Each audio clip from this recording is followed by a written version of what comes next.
오늘 우리에게 주신 하나님의 말씀은 창세기 25장 19절에서부터 26절까지의 말씀을 한번 교독해서 읽어보도록 하겠습니다. 제가 19절부터 읽겠습니다. 아브라함의 아들 이삭의 족보는 이러하니라. 아브라함이 이삭을 낳았고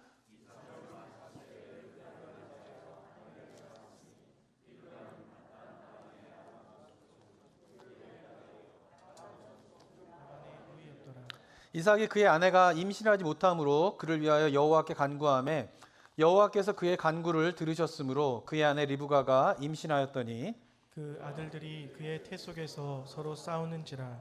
그가 이르되 이럴 경우에는 내가 어찌할꼬 하고 가서 여호와께 묻자온대. 여호와께서 그에게 이르시되 두 국민이 내 태중에 있구나. 두 민족이 내 복중에서부터 나누이리라.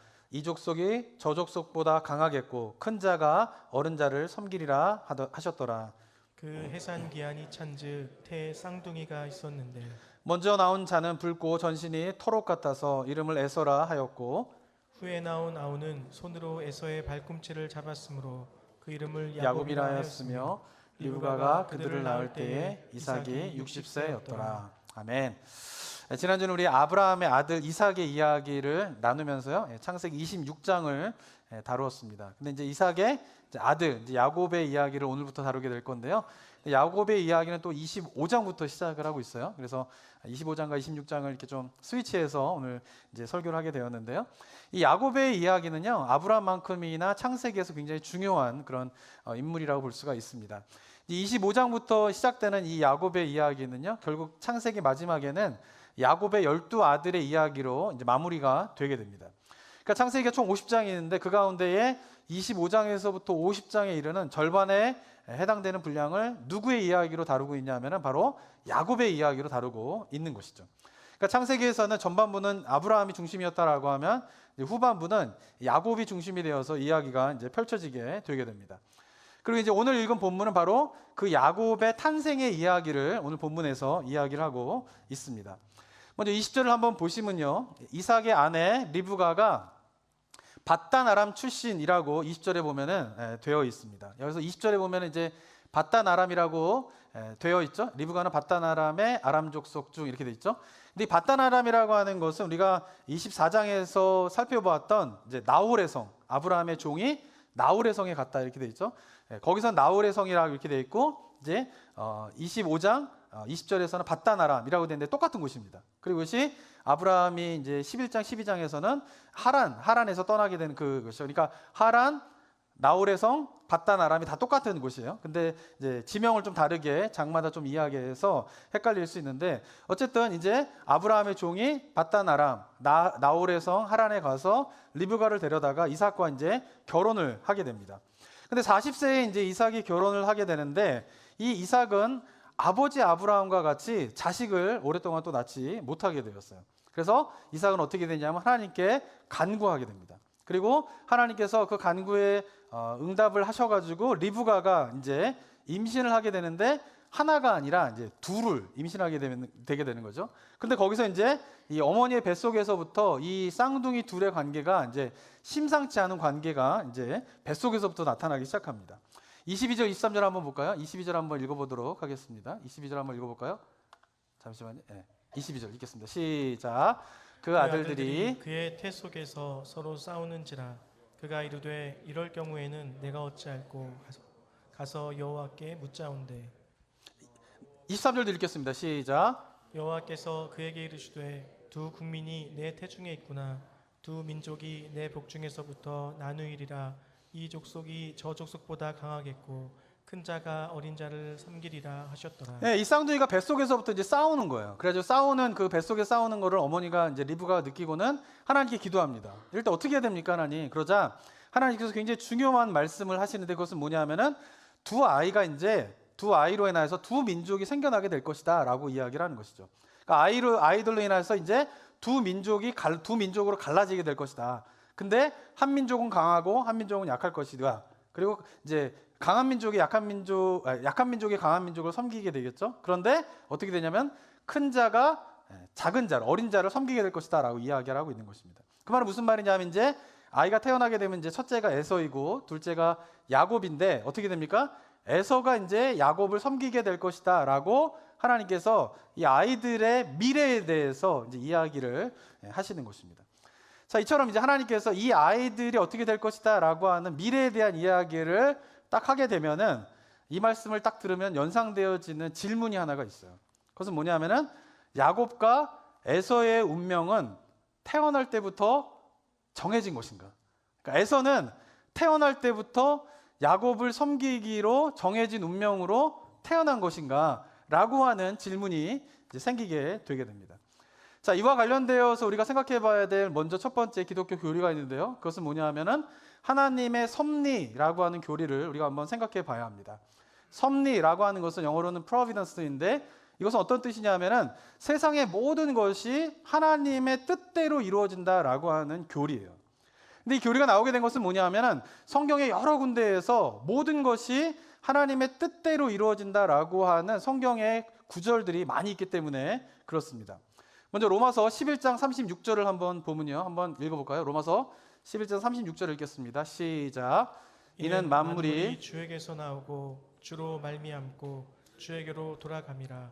그에게 영광이 세세에 있을지어다. 네, 먼저 만물이 어떻게 됩니까? 주님에게서 나왔고 하나님에게서, 그리고 하나님으로 말미암아 만물이 운행되어지고, 그리고 결국은 그 만물이 어떻게 해요? 주님께로 돌아간다라고 선언하고 있죠. 그러니까 시작부터 끝까지 뭐예요? 다 하나님의 뜻 가운데에서 이루어진다라고 로마서 11장에서 이야기를 하고 있는 것입니다. 마태복음 10장 29절에서는 또 이렇게 이야기하는데 한번 또 볼까요? 참새 2마리가 한 아사리온에 팔리지 않느냐? 그러나 너희 아버지께서 허락하지 아니하시면 그 하나도 땅에 떨어지지 아니하리라 라고 하면서, 그때 당시에 거래되고 있는 것 중에 가장 낮은 가치에 있는 것이 참새 2마리였거든요. 근데 그것조차도 어떻게 해요? 그 하찮은 것조차도 하나님이 허락하시지 않으면, 하나님의 뜻이 아니면은 떨어질 수 없다라고 성경이 이야기를 하고 있는 것입니다. 마지막으로 에베소서 1장 5절에 보면요, 이렇게 기록되어 있는데요. 1장 5절 한번 또 읽어볼까요? 시작. 그 기쁘신 뜻대로 우리를 예정하사 예수 그리스도로 말미암아 자기의 아들들이 되게 하셨으니. 네, 우리의 구원도 어떻게 돼요? 하나님의 뜻대로 예정하여서 어떻게 우리가 하나님의 자녀가 되었다, 우리가 구원받게 되었다라고 성경은 이야기하고 있는 것입니다. 그러니까 성경에서 이야기하고 있는 전체적인 주제 중에 하나가 뭐냐면은 온 세상의 것들이 어떻게, 모든 것들이 하나님의 뜻대로 이루어지게 된다라고 하는 것을 이야기하고 있고, 이것을 하나님의 섭리라고 하는 교리로 기독교에서는 가르치고 있는 것입니다. 자, 그런데 이와 같이 성경에서 가르치고 있는 모든 일이 다 하나님의 뜻대로 이루어진다라고 하는 이 섭리 교리를 제대로 이해하면 이게 은혜의 이제 말씀이 됩니다. 그런데 이 섭리 교리를 조금만 잘못 생각하면은 큰 오해를 낳게 되는 내용이 되게 돼요. 이 섭리 교리는요, 모든 것이 하나님의 뜻대로 이루어진다라고 할 때에 좋은 일의 경우에는 문제가 되지 않아요. 좋은 일이 있어요, 나한테. 근데 이것이 하나님의 뜻이에요. 되게 감사한 마음이 생기죠. 그래, 모든 것이 하나님의 뜻대로 이루어지는 거야, 이렇게 받아들이게 돼요. 근데 문제는 뭐냐면 이 섭리 교리가 안 좋은 일이 생기게 되면은 거기서 이제 잘못 생각하면은 여러 가지 오해와 불편한 생각들이 나타날 수밖에 없는 교리가 되고 있어요. 예를 들면 이런 것입니다. 만약에 어떤 사람 가정 가운데에 누가 죽게 되는 그런 사고가 일어났다라고 한번 가정해 봅시다.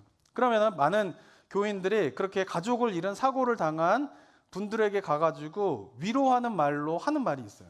그것은 뭐냐면은 이것이 다 하나님의 뜻입니다, 이렇게 하는 거예요. 그런데 이것이 제대로 이해가 되면은 굉장히 큰 위로가 됩니다.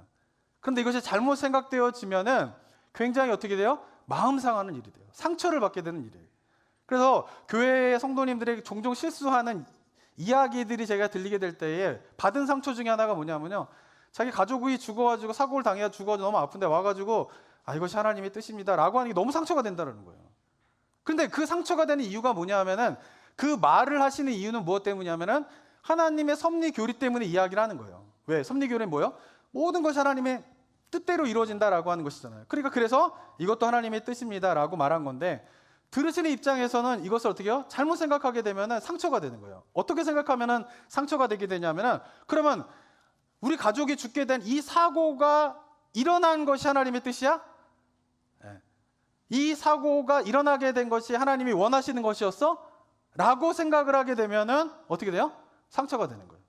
마음속에 막 원망이 생기는 거예요. 하나님, 왜 나에게 이런 일이 일어나게 됩니까? 왜 우리 가족에게 이런 일이 일어나게 하십니까? 왜 이런 일을 만드셨습니까? 막 이렇게 원망이 되게 되는 것이죠.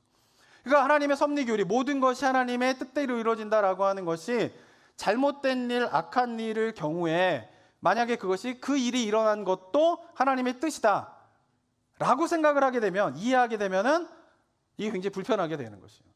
자, 그런데 우리가 기억해야 될 것은 하나님의 섭리교리, 모든 것이 하나님의 뜻대로 이루어진다라고 하는 이 섭리교리는 안 좋은 일, 악한 일, 뭐 예를 들면은 히틀러 같은 사람이 나타나가지고 수많은 유태인들 죽였단 말이에요. 그럼 그것도 하나님의 뜻대로 일어난 거야? 그럼 그런 사람이 태어나게 된 것도 하나님의 뜻이야? 라고 생각을 하면 이 섭리교리가 굉장히 불편한 교리가 된다라고 하는 것이요. 근데 제가 몇 차례 말씀드렸지만은 우리 가운데 악한 일이 일어나거나 사고가 일어나거나 질병이 일어나거나 역사 속에서 어떤 끔찍한 일들이 일어나게 된 것은 하나님의 뜻이 아니에요. 그것은. 어떻게 그럼 일어나게 된 것이에요? 인간의 죄 때문에 그런 것이에요. 인간이 어떻게 됩니까? 원죄를 짓게 되면서 하나님의 창조 질서가 깨어지게 되는 것이에요. 그리고 하나님의 창조 질서가 깨어졌기 때문에 질병이 생기는 거고, 하나님의 창조 질서가 깨어졌기 때문에 사고가 나는 거고, 하나님의 창조 질서가 깨어졌기 때문에 그 악한 자들이 끔찍한 일을 저지르는 일들이 생겨나게 되는 것이에요. 그 일들이 일어난 것 자체는 뭐예요? 하나님이 원하시는 게 아니에요. 근데 섭리교리를 그 일이 일어나는 것 자체가 하나님의 뜻이다 이렇게 받아들이면 섭리교리가 굉장히 힘들어지게 되는 것이죠. 자, 그러면 그 일어난 것은 하나님의 뜻이 아니라고 한다면 모든 것이 하나님의 뜻대로 이루어진다라고 하는 섭리교리를 그러한 일들이 벌어지는 것에 대해서 어떻게 우리가 연결시킬 수 있느냐, 이게 중요한 것이죠. 물론 사고가 나거나 질병이 일어나거나 어떤 끔찍한 일이 일어나게 된 것은 인간의 죄로 말미암아 일어나게 된 것인데, 그런데 그 일이 일어나고 난 이후에도 하나님의 뜻대로 이루어진다라고 하는 것은 뭐냐면 그 일을 당한 피해를 입은 사람들이나 가족들이 그런 사고에도 불구하고 하나님의 선하신 인도하심을 따라서 하나님의 인도하심이 그 가운데서 이루어지게 된다는 것이에요. 그런 의미에서 모든 것이 하나님의 뜻대로 이루어진다라고 하는 섭리교리를 이해해야 된다라고 하는 것입니다. 그래서 이 섭리교리의 정확한 표현은요, 제가 볼 때 이렇게 표현해야 돼요. 뭐냐면은 모든 것이 다 하나님의 뜻입니다. 이렇게 하면 오해의 소지가 있어요. 어떻게 표현해야 됩니까? 모든 것이 다 하나님의 뜻 가운데 있습니다. 뜻 아래에 있습니다. 이렇게 표현을 해야 되는 것이죠. 그래야지 뭐예요? 좋은 일이 일어나도 나쁜 일이 일어나는 가운데에서도 그 원인은 다를 수 있어요. 그렇지만 그 각각의 어떤 일이 일어난다 하더라도 그 모든 것들은 다 하나님의 뜻 가운데 있는 것이에요. 뜻 아래에 있는 것이에요. 그래서 결국은 어떻게 해요? 하나님의 선을 이루는 방향으로 흘러가게 된다. 그것이 바로 하나님의 섭리교리라고 볼 수가 있는 것입니다. 이해가 되시나요? 되면 된다, 안 되면 안 된다. 특별히 오늘은 좀 되면 된다, 안 되면 안 된다. 이게 좀 얘기를 해주셔야 돼요. 왜냐하면 제가 이제 이 섭리교리를 시작으로 이제 앞으로 할 얘기가 좀 복잡한 이야기를 해야 돼요. 근데 가능하면 제가 쉽게 하려고 노력을 참 많이 하는데, 일부 예배를 드리고 나니까 일부 예배 끝나고 난 다음에 섬김의 별로 대토론 전쟁이 벌어졌습니다. 그래가지고 여러 가지 이야기들이 좀 나눠지게 되는데, 근데 너무 중요한 이야기이기 때문에 제가 이건 언젠가는 제가 저희 이 나성북국에 올 때부터 이 설교는 한번 해야지 생각하고 있었는데, 본문을 이제 저는 본문에 맞춰서 설교를 하다 보니까 이제 본문에서 이런 주제를 담고 있는 본문을 창세기 3장에서도 있지만은 그때는 다루지 못했고 다른 것 때문에 오늘 본문에서 다루고 있기 때문에 이 주제를 다루고 있는데, 어쨌든 가능하면 제가 쉽게 설명을 하려고 하는데 오늘 잘 이해를 해주셔야 됩니다. 만약에 이해 못했다, 그럼 어떻게 하셔야 될까요? 집에 가서 설교를 또 들으세요. 2번이고 3번이고. 그래서 들으셔가지고 오늘 나눈 이야기를 꼭 이해를 하셔야 됩니다. 자, 이렇게 하나님의 섭리교리를 이야기할 때 이것은 하나님의 주권과 관련되어 있고요.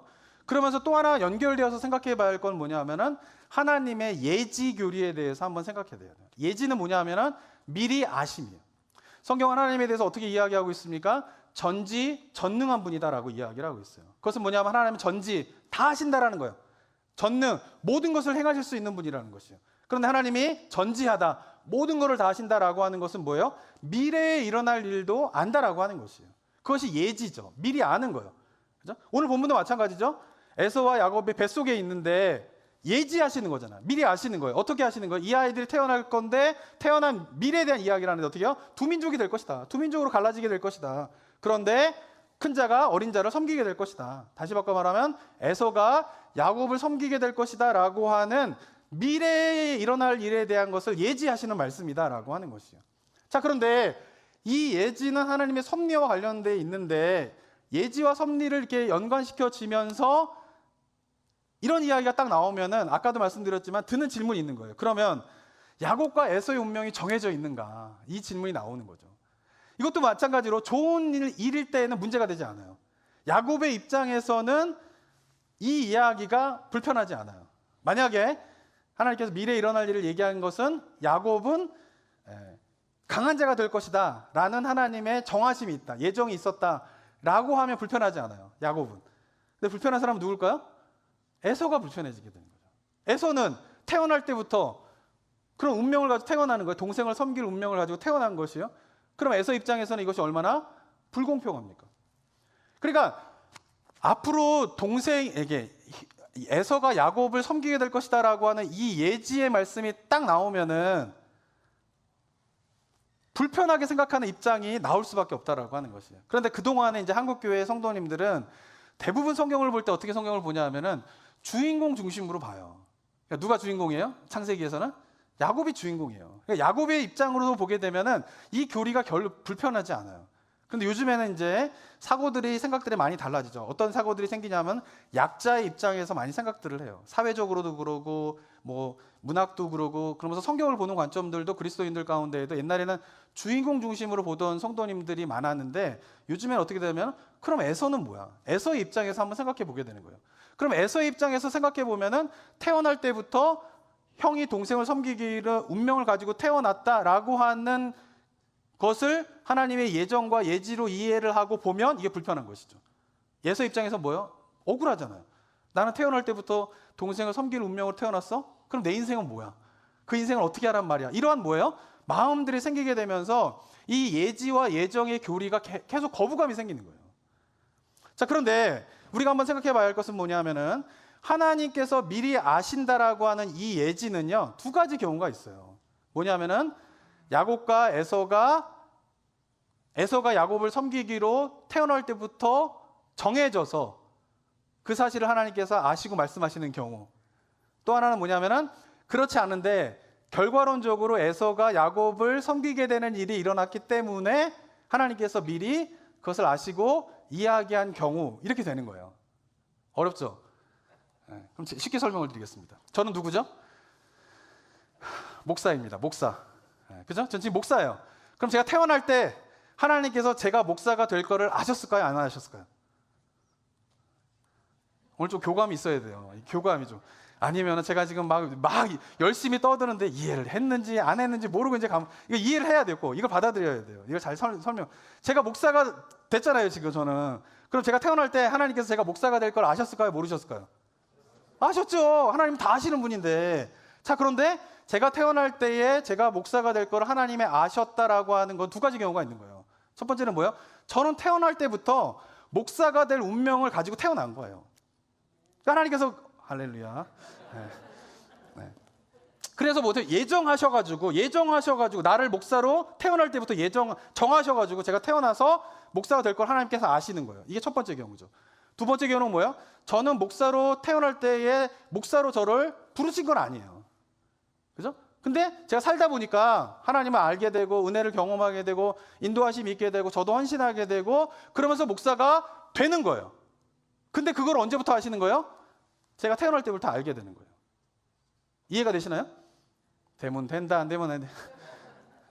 그러니까 하나님께서 미리 아신다라고 하는 건 두 가지 경우가 있는 거예요. 뭐예요? 미리 정하셔서 예정하셔서 예지하시는 경우가 있는 거고, 예정하신 거는 아닌데 결과론적으로 시간이 흘러가서 발생한 일이 있는데 그 발생한 일을 뭐예요? 미리 아셔서 말씀하시는 예지가 있다라고 하는 것이에요.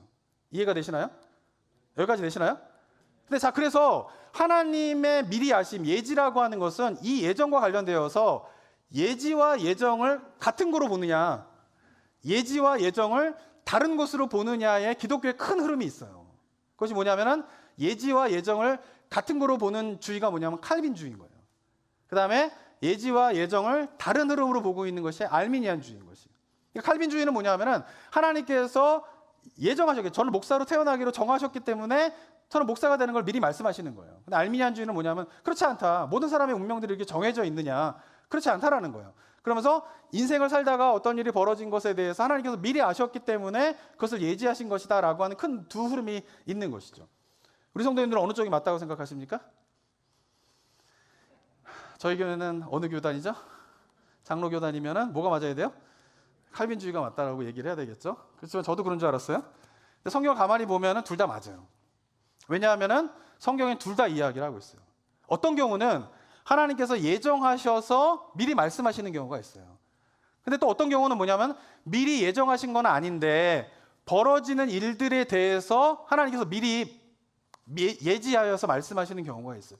둘의 경우가 다 성경 속에 있다는 거예요. 그러니까 기독교의 500년의 개신교 전통 속에서 칼빈주의와 알미니안주의가 구원론과 예정과 관련된 큰 흐름으로 계속 자리 잡고 있는 거예요. 물론 저는 장로교 목사니까 칼빈주의만 맞습니다 이렇게 이야기를 해야 되지만, 그러나 제가 성경을 보게 되면 교리의 입장에서 성경을 보는 게 아니라 성경에서 먼저 출발해서 교리를 해석하게 되면 이 둘 다 이야기가 맞다라고 볼 수가 있는 것이에요. 이 야곱의 탄생의 이야기도 마찬가지예요. 만약에 이 야곱의 탄생의 이야기를 오로지 칼빈주의 입장에서 예정하셨기 때문에 예지하셨다. 그러면 형이 동생을 섬기게 될 것이다 라고 예지하셨기 때문에 이것은 하나님께서 에서는 동생을 섬기기로 운명지어서 예정하셔서 태어나게 된 것이다 라고만 보면 불편한 거예요. 물론 그렇다고 또 야곱을 하나님께서 택하지 않으셨느냐? 그것도 아니에요. 알미니안주의 입장에서만 이 본문을 봐도 이게 이해가 되지 않는 거예요. 왜? 하나님께서는 분명히 야곱을 택하신 것이에요. 그런데 야곱을 택하셨기 때문에 그 택하심만으로 결국은 에서가 동생을 섬기게 되는 일어나게 됐느냐? 그건 아니라는 거예요. 앞으로 우리가 계속 이제 에서와 야곱의 이야기를 살펴가겠지만은 살펴가다 보면은 하나님께서 야곱을 택하신 것은 맞는데, 근데 에서의 삶을 보면 결국 에서가 올바른 믿음의 삶으로 나아가질 못해요. 야곱도 물론 영적으로 실수하게 됩니다. 그런데 야곱과 에서의 차이점은 뭐냐면은 둘 다 실수를 하는데 야곱은 돌아와요. 그 온전한 믿음의 궤도로 돌아와요. 그런데 에서는 그 온전한 믿음의 궤도로 돌아오지 못하게 되는 거예요. 그러면서 결국은 어떻게 되냐면 에서가 야곱을 섬기게 되는 그런 일들이 벌어지게 된다라고 봐야 하는 것입니다. 자, 예정과 예지에 대한 부분들을 이렇게 하면 이 부분에 대해서 제대로 이해하지 못하면은 성경이 굉장히 중요한 가르침을 우리가 놓치고 살아가게 되기 때문에 제가 이야기를 좀 드리게 되는 것입니다. 자, 그러면서 하나님의 미리 아심의 예지와 이 예정과의 관계를 그럼 어떻게 풀어야 되는가에 대해서 이것을 제대로 알기 위해서는 한 가지 우리가 해결해야 할 답이 있어요. 그것은 뭐냐면은 하나님께서 미리 아신다, 미래에 대한 이야기를 말씀하신다라고 하는 것이 도대체 무슨 의미냐? 어떻게 하나님은 예지하실 수 있느냐? 미래에 일어날 일을 아실 수 있느냐라고 하는 그 부분에 대한 답을 해야 되는 것입니다. 자, 이 부분에 답을 하기 위해서는요, C.S. 루이스라고 하는 사람이 이 고민을 순전한 기독교라고 하는 책에서 이렇게 이야기를 하고 있습니다. 하나님을 믿는 사람이라면 누구나 하나님은 우리가 내일 할 일을 알고 계신다라고 믿습니다. 그러나 하나님이 정말 내가 내일 할 일을 알고 계신다면 나에게는 그와 다르게 행동할 자유가 없는 것 아닙니까? 라고 하는 질문이 나오게 돼 있다는 것이에요. 이 말이 이해가 되십니까?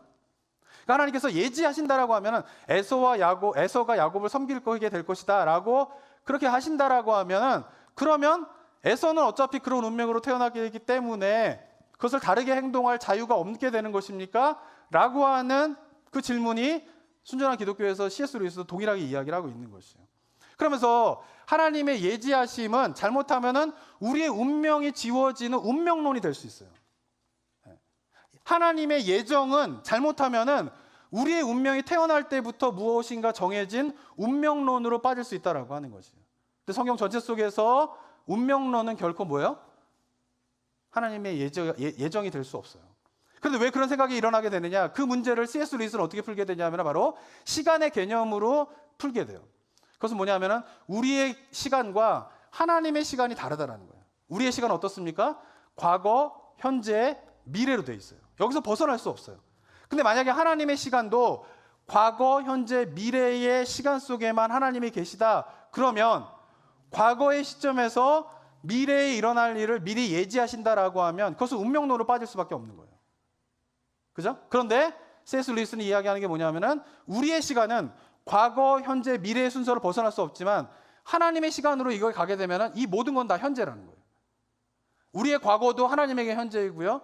우리의 현재도 하나님에게 현재이고요. 우리의 미래도 하나님에게 현재인 것이에요. 우리는 과거, 현재, 미래의 시간, different time을 살아가게 되지만 그 different time의 타임 존이 하나님의 세계 속으로 들어가게 되면 어떻게 돼요? 그것이 다 현재이다라고 하는 것이죠. 그래서 하나님은 모든 것을 아시는 거예요.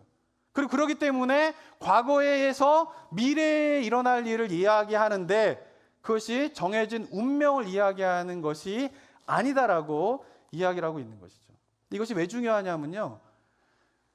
하나님의 시간을 과거, 현재, 미래, 우리의 순서대로만 생각하면서 예지를 자꾸 생각하면요. 점쟁이에게 점치는 것과 똑같은 마음으로 하나님을 대하게 돼요. 점쟁이가 점치는 이유가 뭐예요? 모든 것들이 다 과거, 현재, 미래에 있는데 우리가 점쟁이한테 가는 이유가 뭐예요? 가시는구나. 네, 트리키한 질문이었는데. 네. 그러니까 사람들이 점쟁이한테 가는 이유가 뭐예요? 미래에 일어날 일을 알고 싶은 거예요. 무엇인가 정해져 있는 일들을 있을 것인데 그걸 알고 싶어 하는 거죠.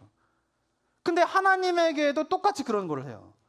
근데 그리스도인이 되어서도 하나님의 시간과 우리의 시간이 다르다라고 하는 이 개념을 이해하면서 하나님의 예정과 예지를 이해하지 못하면은 그리스도인이 돼서도 점쟁이를 찾아가는 거예요. 왜? 미래에 일어날 일이 정해져 있다고 믿으니까 그 점쟁이가 일어날 일에 대해서 알고 싶은 거잖아요. 그래서 뭔가 삶을 대처하기 위해서 그렇다는 거죠. 근데 만약에 점쟁이, 그리스도인이 돼서 점쟁이가 찾아가지 않더라도 하나님한테 기도하는 방식이 마치 점쟁이한테 찾아가서 기도하는 방식으로 기도하는 경우가 있단 말이에요. 하나님의 일어날 일이 도대체 뭔지. 하나님의 뜻을 구하는데 실상은 그 하나님의 뜻을 구하는 게 마치 점쟁이에게 미래에 일어날 일이 무엇입니까? 저에게 알려주십시오. 그 하나님의 뜻이 무엇입니까? 이렇게 기도를 한다니까요. 이와 비슷한 사례들이 굉장히 많이 있어요. 예전에 저도 이제 오랫동안 저는 한국에서 청년 사역을 했었는데 청년 사역을 하다 보면 이제 기도 제목들이 대학생들이나 뭐 20대에 있는 청년들이 하는 기도 제목이 있어요. 그것은 뭐냐면은 저의 배우자는 누구일까요? 하나님께서 정해주신 저의 배우자를 빨리 만날 수 있도록 기도해 주세요. 이렇게 한단 말이에요. 저도 처음에 그런 줄 알았어요. 하나님께서 어딘가에 나의 배우자가 정해주셨다. 그러면 그 하나님의 뜻을 내가 발견해서 그 배우자를 만나기 원한다. 이렇게 뭐예요? 저도 기도를 했었어요. 근데 그게 아니라는 거예요. 그러니까 하나님께서 모든 운명들을 우리가 다 정해놓고 그게 예정이고 그런 가운데서 우리는 그냥 꼭두각시처럼 그 뜻에 따라서 이렇게 움직이는 것이 섭리교리이거나 예정교리이거나 그런 게 아니라는 것이에요. 그런 것들이 잘못된 기도의 제목인데 그런 기도를 하라고 부추기는 청년 사역자들이 많다니까요. 하나님께 어딘가에 너의 배우자를 정해놨다라는 거예요. 그 배우자를 만날 수 있도록 기도하라는 거예요. 그게 하나님의 뜻이라는 거예요. 그래서 결혼에 실패하는 경우가 많아요. 결혼했더니 뭐예요? 이 사람이 하나님에게서 정해놓은 배우자인 줄 알고 결혼했는데 살다 보니까 어떤 거예요? 아닌 거예요. 그럼 어떻게 생각하는 거예요? 하나님께서 정해놓은 배우자는 어딘가 따로 있겠다. 이렇게 생각한다니까요. 그래서 이 배우자는 뭐예요? 이거는 하나님께서 정해놓은 배우자가 아니니까 나하고 안 맞는 거야. 이혼하는 거예요. 그리고 하나님께서 정해놓은 배우자를 찾아 헤매는 것도. 근데 이게 신앙의 카테고리 속에 있지만 세상의 카테고리 논리와 똑같은 논리를 살아가는 거예요. 어딘가에 나의 운명이 있다고 믿잖아요. 나의 결혼할 운명이 있다고 믿잖아요. 사람들은요. 영화 같은 데서도 뭐 운명적인 만남을 좋아하잖아요. 그 운명을 믿잖아요. 사람들이. 그래서 뭐예요? 이 사람이 나의 운명인 줄 알고 결혼한단 말이에요. 근데 결혼하고 보니까 이 사람이 나의 운명이 아니었던 거예요. 그러니까 어딘가에 나의 운명은 어디예요? 이 사람을 잘못 찾은 거예요. 내가. 그래서 그 운명을 찾아서 이 사람하고 이혼하고 또 운명을 찾아가는 거예요. 또 살다 보니까 이 사람이 운명인 줄 알았더니 뭐예요? 운명이 아니에요. 또 이혼하고 쭉 가는 거예요. 사람들의 논리가 그렇게 가고 있다니까요. 그러니까 사람들의 생각하는 패턴하고 신앙의 패턴하고 달라지지 않는 가운데 신앙생활하는 경우가 많이 있다라고 하는 것이죠. 근데 그것이 왜 그러냐 하면 바로 하나님의 시간을 우리의 시간과 같은 컨셉으로 바라보게 되면서 예지와 예정과 섭리를 이해하기 때문에 그렇다라고 하는 것입니다. 사랑하는 성도 여러분, 그런데 하나님의 예지는 이런 점쟁이라든가 그런 것이 아니라는 것이에요. 하나님의 시간은 뭐예요? 우리는 과거, 현재, 미래에 있지만 이것이 하나님의 시간 속에서 모두가 현재가 된다라고 하는 이 사실을 깨닫는 것이 굉장히 중요해요. 근데 이 사실이 점점 과학이 발전하게 되면서 설명되어지고 있어요. 과학적인 용어로 보면 우리는 어떻게 해요? 과거, 현재, 미래라고 하는 것이 3차원적인 시간 속에 살아가고 있는 것이죠. 그런데 하나님의 모든 시간은 현재이다라고 하는 것은 5차원적인 시간을 이야기하고 있는 거예요. 이거를 뭐예요? 과학적으로 지금 증명해가고 있어요. 그리고 이러한 내용을 이미지화한 영화가 하나가 있어요. 그러니까 이 설명을 말로 하면 되게 복잡하잖아요. 이해가 되세요 지금? 고개 끄덕이신 분이 계세요. 할렐루야. 예. 이해가 돼야 돼요. 이게 돼요. 근데 이게 말로만 하면 잘 설명이 안 되는데 이것을 어떤 이미지로 딱 보여주면은 이런 거구나라고 이해할 수 있는데 그것을 이미지화한 영화가 있는데 그게 인터스텔라예요. 2014년도에 개봉된 영화인데 이 영화는 우주에 대한 이야기예요. 그게 뭐냐면은 지구가 이제 멸망을 하게 돼요. 망하게 돼요. 여러 기후 문제나 이런 걸로. 그래서 이 주인공이 쿠퍼라고 하는 사람인데 이 쿠퍼라고 하는 사람이 어떻게 되냐면은 우주 비행을 가게 됩니다. 우주 비행을 가서 뭘 찾냐 하면은 지구와 똑같은 행성을 찾아 헤매는 것이에요. 그래서 여기도 가게 되고 저기도 가게 되고 막 이래요. 그런데 그 여행을 하다가 이 쿠퍼라고 하는 사람이 블랙홀에 빠지게 돼요. 우주에는 블랙홀이 있다라고 하지 않습니까? 근데 그 블랙홀에 빠지게 되면서 갑자기 어떤 이상한 공간에 딱 들어가게 돼요. 그게 저 사진에 있는 공간이에요. 근데 이 공간에 딱 들어가게 되는데 이 공간 속에서 이 사람이 신비한 체험을 하게 돼요. 그것은 뭐냐 하면은 저 공간에 벽들이 굉장히 많은 벽들이 있는데 그 벽들 너머에 자기 아이의 과거의 모습이 보이는 거예요. 그런데 이쪽 벽을 보면은 자기 아이의 자기가 우주선을 타고 출발할 때의 그 아이의 현재의 모습이 있는 거예요. 그리고 이쪽 벽을 보게 되니까 이쪽 벽에는 자기 아이의 미래의 모습이 있는 거예요. 그러니까 자기는 한 공간에 현재의 시간 속에 갇혀 있는데 그런데 어떻게 해요? 저 벽 너머에는 자기의 과거, 현재, 미래가 있고 아이의 과거, 현재, 미래가 있고 자기 가족의 과거, 현재, 미래가 있는 거를 현재의 자기의 시간 속에서 동시에 아이의 과거와 아이의 현재와 아이의 미래를 동시에 보는 거예요. 그게 뭐냐면은 그 벽 너머에는 우리가 살고 있는 3차원의 시간, 과거, 현재, 미래의 순서를 벗어날 수 없는 그 3차원의 시간이지만 이 쿠퍼가 지금 들어간 공간은 5차원적인 시간인 것이에요. 그런 것을 보여주는 영화예요. 그 장면을 잠깐 영상 클립을 한번 보도록 하겠습니다.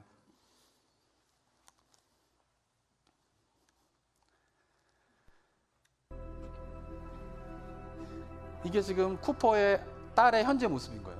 저기 보면 딸의 과거의 모습도 지금 보고 있죠? 이건 다시 현재의 모습. They didn't choose me, they chose her. For what, Cooper? To save the world. 그래서 그 공간 속으로 이제 움직이는 거예요. 근데 그 공간 속에 지금 보면 담 너머에 과거, 현재, 미래가 다 보여요. 다 They have 섞여 있는 access to infinite time and space, but they're not bound by anything. They can't find a specific place in time. They can't communicate. That's why I'm here. I'm gonna find a 잠깐 way 보이는 to 장면에 turn 자기 just like I 딸의 found this 과거, one. 현재, 미래가 다 있는 거예요. Love, Tars, love. It's just like Brand said. My connection with Murph, it is quantifiable. It's the key. What are we here to do? Find out, tell her. 보시죠 지금 여러 장면들이 다 있죠. 저게 과거, 현재, 미래가 다 보이는 거예요. 지금. 과거이고 The watch. That's it. We killed. 네, 여기까지 보시면은 이 장면 속에서 그러니까 이 공간 속에서 지금 쿠퍼라고 하는 사람 5차원 세계 속에서 현재의 시간을 속에서 뭐요? 과거도 봤다가 현재도 봤다가 미래도 봤던 거를 그 동시에 보게 되는 것이에요.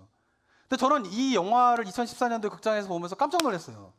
왜냐하면 제가 순전한 기독교의 C.S. 루이스가 이야기하는 이 시간적인 개념에 대한 것, 우리는 과거, 현재, 미래에 있지만 하나님은 현재의 시간이다라고 하는 거, 이걸 이해하는데 굉장히 오랜 시간이 걸렸어요, 저는. 근데 그것을 딱 깨닫게 되면서 하나님의 예지와 섭리와 예정과 이런 것들이 제가 그동안 지금 설교에서 만드는 그런 불편함들에 대한 이성으로 생각하면은 불편하고 이해가 안 되고 받아들일 수 없는 부분들이 이 시간의 개념을 이해하게 되면 그냥 해결되는 거예요. 근데 그런 고민 속에서 이걸 어떻게 이미지화할 수 있을까라고 생각을 했는데 2014년도 극장에서 인터스텔라를 보는데 이 장면이 나오면서 저는 도대체 이 감독이 누구야 하는 거예요. 근데 이 영화는 뭐냐면은 성경적인 시간적인 개념을 보여주기 위해서 이런 장면을 감독이 만든 게 아니에요. 이 감독은 뭐냐면은 지금 물리와 이런 여러 가지 과학적인 논리를 이 영화 속에 다 집결하거든요. 이 영화가. 근데 그 영화 속에서 이야기하고는 물리와 천체와 여러 가지 과학들에 대한 이야기를 하는데 이 장면은 바로 시간에 대한 이야기를 하고 있는 것이죠. 근데 성경은 이미 그 이야기를 하고 있는 거예요. 그래서 하나님의 시간은 어떻게 해요? 하루가 1000년 같고 1000년이 하루 같다라는 거예요. 이게 뭐예요? 우리가 different time의 개념 속에서 이야기하고 있다라고 그러죠. 그래서 하나님의 과거, 현재, 미래의 순서대로 하나님을 그 시간에 가두어두면 예지와 예정과 섭리는 한편으로는 좋게 느껴지지만 한편으로는 불편하게 되는 거예요. 그런데 우리의 과거, 현재, 미래가 하나님의 시간과 달리 하나님 모든 게 현재가 된다라고 하는 이 시간적인 개념을 이해하게 되면은 예정과 예지와 섭리의 말씀이 이해가 되는 거죠. 오늘 본문도 마찬가지예요. 야곱과 에서가 아직 뱃속에 있을 때에 에서가 야곱을 섬기게 될 것이다라고 말씀하시는 것은 인간의 시간 속에서 과거의 상태에서 미래를 이야기하는 것이 돼버리면 에서는 야곱을 섬기는 운명으로 태어나게 되는 상황이 되는 거죠. 그런데 하나님의 시간 속에서는 에서와 야곱이 아직 어머니 뱃속에 있을 때에도 하나님은 현재였던 거예요. 그리고 에서가 자라서 결국은 에서가 야곱을 섬기게 되는 그 일이 일어나게 될 때에도 하나님이 현재인 거예요. 그러니까 하나님은 에서와 야곱의 뱃속에 있을 때와 결국은 에서가 야곱을 섬기게 되는 두 큰 민족을 이뤄서 할 때가 하나님이 그것을 동시에 볼 수 있는 거예요. 그래서 뭐예요? 하나님께서 야곱과 에서가 뱃속에 있을 때에 에서가 야곱을 섬길 수 있을 것이다 라고 말한 미리 말하심의 예지는 운명론적인 이야기가 되지 않고 하나님의 어떤 정해진 상황에서 하나님 말씀하신 것이 아니다라고 하는 것이죠. 그러면서 C.S. 루이스는 이런 이야기를 하게 됩니다. 한번 또 보면요. 결론적으로 그는 이미 내 일에 계시면서 하나님은 이미 나의 내일에 계신다라는 거예요. 당신을 지켜보시는 것뿐입니다. 그러므로 어떤 의미에서는 당신이 행동하기 전까지는 하나님께서는 어떤 행동을 하실지 모른다라고 할 수 있어요. 그러나 당신이 그 행동을 하는 순간 하나님께서는 이미 뭐예요? 그것이 지금이 돼버리는 거예요. 그러니까 과거에 말씀하시고 계시는데 일어날 일에 대한 거가 미래에 일어날 일이 아니라 하나님에게는 그 두 가지가 다 현재이다라고 하는 것이에요. 그런 의미 속에서 하나님의 미리 아심, 예지가 이해되어야 한다라고 이야기를 하고 있는 것입니다.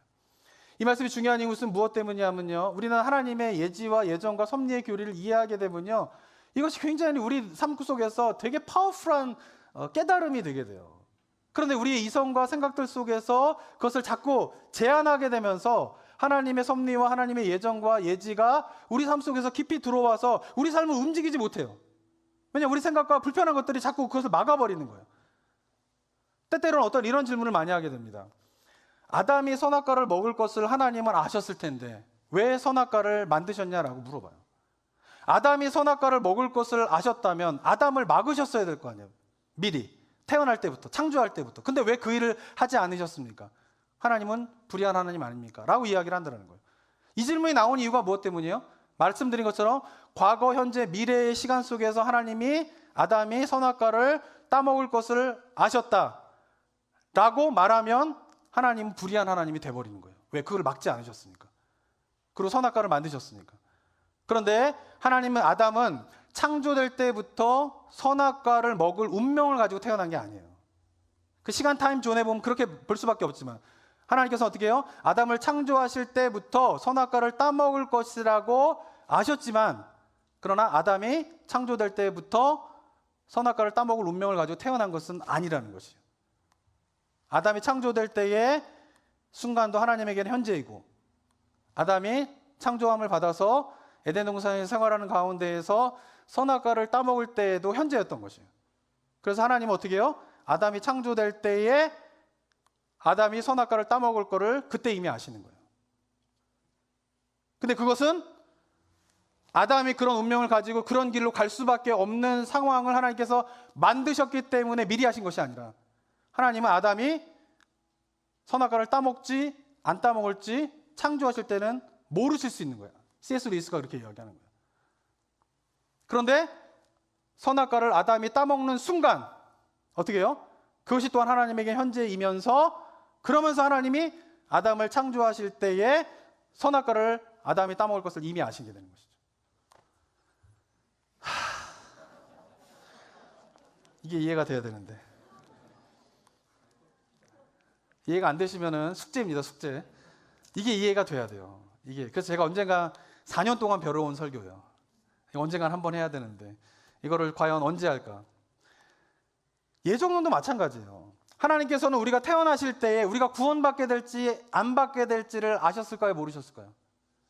아셨단 말이에요. 근데 그것이 우리의 과거, 현재, 미래의 타임존에 하나님이 계시다라고 생각하면 이것만큼 불편한 교리가 없어요. 그러면 뭐야? 나는 태어날 때부터 구원받을지 안 받을지 운명을 가지고 태어나는 거야? 이렇게 생각한단 말이에요. 그 타임존을 생각하면. 근데 성경은 절대 그렇게 이야기하고 있지 않아요. 왜? 하나님은 우리에게 자유의지를 주셔서 인격적으로 만드신 하나님이에요. 그 인격적으로 만드신 하나님이 우리가 태어날 때부터 이놈은 구원받을 자, 이놈은 구원받지 못할 자를 정해놓고 우리를 태어나게 하셨다? 그리고 그걸 미리 아셔가지고 택정하셨다? 이런 하나님을 왜 믿어요, 우리가? 그러니까 이런 하나님으로 받아들여지게 되면 하나님의 예정하심과 정하심은 은혜가 아니라 불편함이 되는 거예요. 근데 이 하나님의 예정하심과 택하심과 섭리를 받아들이지 못하면 하나님의 구원의 놀라운 영광 가운데 들어가지 못하는 거예요, 그리스도인들이. 그렇다면 하나님께서 내가 구원받을지 안 받을지를 내가 태어날 때부터 아시죠? 근데 어떻게 아시는 거예요? 내가 태어날 때의 하나님의 시간은 현재예요. 내가 자라다 보면 내가 예수 그리스도를 영접하게 되는 순간이 있게 되죠. 그래서 구원받게 되잖아요. 그때도 하나님은 뭐예요? 현재인 거예요. 그래서 하나님은 내가 태어날 때에 내가 구원받을 거를 아시는 거예요. 어떤 사람에게는 내가 태어날 때에 하나님께서 내가 구원받지 못할 거라는 걸 아신단 말이에요. 내가 태어나는 순간도 하나님은 현재예요. 그럼 내가 자라다가 내가 예수 그리스도를 거부해서 예수를 믿지 않고 죽게 돼요. 그러면 그 순간도 뭐예요? 하나님에게는 현재인 거예요. 그래서 하나님은 운명론적으로 이 사람은 구원받을 자, 구원받지 못할 자로 정해놓으셔서 미리 아시는 게 아니라 하나님의 시간은 과거, 현재, 미래가 인간의 시간들이 다 현재이기 때문에 예수 그리스도를 영접하는 순간 그가 구원받을 거를 태어날 때 아시는 거고, 예수 그리스도를 거부하는 순간 그가 구원받지 못할 거를 그가 태어날 때 아실 수 있는 것이에요. 그래서 하나님은 모든 것을 다 아시는 거예요. 그리고 하나님은 모든 것을 다 아시면서 모든 것이 하나님의 뜻 가운데서 이루어지게 되는 것이에요. 그리고 하나님은 어떻게 하십니까? 우리를 태초전부터, 창세전부터 우리를 예정하셔서 우리를 구원하셨다라고 하는 교리가 받아들일 수 있겠다라고 하는 것입니다. 그런데 이 사실에 대한 부분들을 우리 이성으로 자꾸 커트 하게 되면서 많은 그리스도인들이 하나님이 우리의 모든 것이 다 하나님의 뜻 가운데 있습니다, 이 영광스러운 하나님의 일하심을 받아들이지 못하고 살아가는 거예요. 그리스도인이 됐는데 하나님 우리의 모든 것을 아십니다 라고 하는 사실을 받아들이는 순간, 그것이 나의 삶의 중심이 되는 순간 두려울 게 없어요. 근데 이게 받아들여지지 않는 거예요, 삶의 중심으로. 왜? 그런 것들이 커트가 되는 거예요. 하나님께서 창세전에 우리를 택하셔서 우리를 구원하셨습니다 라고 하는 이 복음의 메시지가 정말 감격이 되고 영광스러운 삶의 능력으로 자리를 잡아야 되는데 그게 안 되는 거예요. 그래서 제가 어려운 설교를 하는 거예요, 지금. 이게 풀리지 않으면은 그 다음부터 안 되는 거예요. 사랑하는 성도 여러분, 하나님은 우리의 모든 것을 다 아십니다. 모든 것이 다 하나님의 뜻 가운데 있습니다. 그 하나님은 창세 전부터 우리를 택하셔서 우리를 구원하신 분이십니다. 저는 바라기는 이 하나님이 우리의 삶에, 여러분 삶의 중심으로 들어오셨으면 좋겠어요. 그리고 우리 삶을 다 좀 주님 앞에 다 맡기고 하나님 가운데 하나님의 예정하심과 섭리와 예지하심과의 그 속에서 우리가 누려야 할 구원의 능력과 평강을 맛보게 되는 은혜가 우리 성도님들 삶 가운데 있게 되기를 주님의 이름으로 축원합니다.